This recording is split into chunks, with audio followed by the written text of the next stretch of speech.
Basics of Forex Part 3. Today we will go over a few more key terms you will need to know to start trading. First are leverage and margin. Leverage are the funds that you borrow from a broker for an investment or to trade an asset. The margin is the amount the broker requires traders and investors to deposit in order to trade with the leverage. The leverage and margin will vary from broker to broker and are dependent on the asset. For example, if you want to trade odd JPY, a broker may have a minimum margin requirement of 4%, but for Euro USD, the same broker may require 2%, and other brokers may have a higher or lower percentage, depending on the asset. Up next are ask and bid prices. You really only need to know this for your MT4 or MT5 platforms. Ask is the price to open a buy position, and bid is the price to open a sell position. Let's take a look at an example. If I want to enter a buy position for GBP USD, my position will open at 1.41107. The numbers listed above the blue button which states buy by market, also known as ask price. If I want to enter a sell position, then it would be at 1.41091, or the bid price.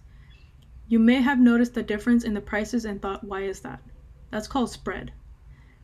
Spread is the difference between the bid and ask prices. It is usually measured in pips, and the no commission brokers include the spread in their prices so they don't charge you a separate fee for opening a position. There are two types of spreads, fixed spreads and variable spreads. First, we'll take a look at fixed spreads. With fixed spreads, the spreads remain the same regardless of the market conditions, such as session open, close, overlap, or when any important news is introduced. These are usually offered by dealing desk brokers who purchase large positions from their liquidity providers and in turn offer those positions to traders in smaller quantities. This way they are able to control the prices they offer to their clients. The advantage of this is that you don't need large sum of capital to get started, and more importantly, majority of the time the fees and costs are consistent.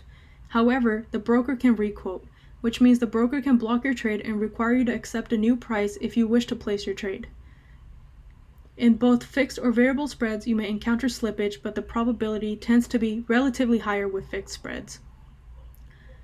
The second type that we have are variable spreads. Just as the name states, they vary according to the market sessions and conditions. So in the middle of the session or during important news and speeches, the spreads may widen as there is more volatility. But when the market opens up and there's not much market activity in terms of important news, then the spreads may tighten up. Usually tight spreads are our best friends in the foreign exchange market.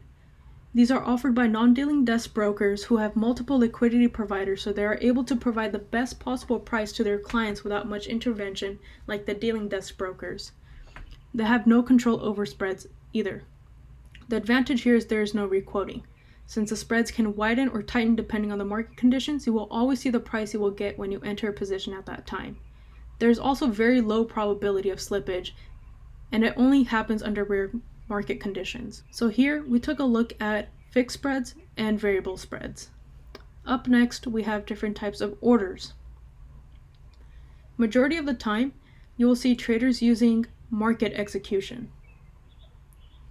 Market execution is the instant execution of a position at the best available price at that time. When you're using MT4 or MT5 and want to enter a position, you will see market execution on the top as identified in the screenshot. This means if we were to enter a buy position at this very minute, we would be entering at 1.38009 or a sell at 1.37968, also known as the bid price. But sometimes we don't like the current market prices, or we don't have the time to look at the charts. So we do our analysis and we can set order limits or order stops. Let's go over order limits. A buy limit is when you place a buy position at or below a specific price. A sell limit is the opposite, in which you place a sell position at or above a specific price. The advantage of this is that you get to pick the specific price at which you want to enter along with your stop loss and take profit levels, which we will go over in an upcoming video. On the other hand, you may experience a slippage, or price may take hours, days, weeks, or even months before hitting your targeted price. Or worst case, your analysis is no longer valid by the time your order limit is activated and you may end up on the wrong side of the market trend. Let's take a look at a few examples. Here we want to enter a buy limit, so we do our analysis and decide that if price taps into 1.27138, then the probability of price going higher is very high.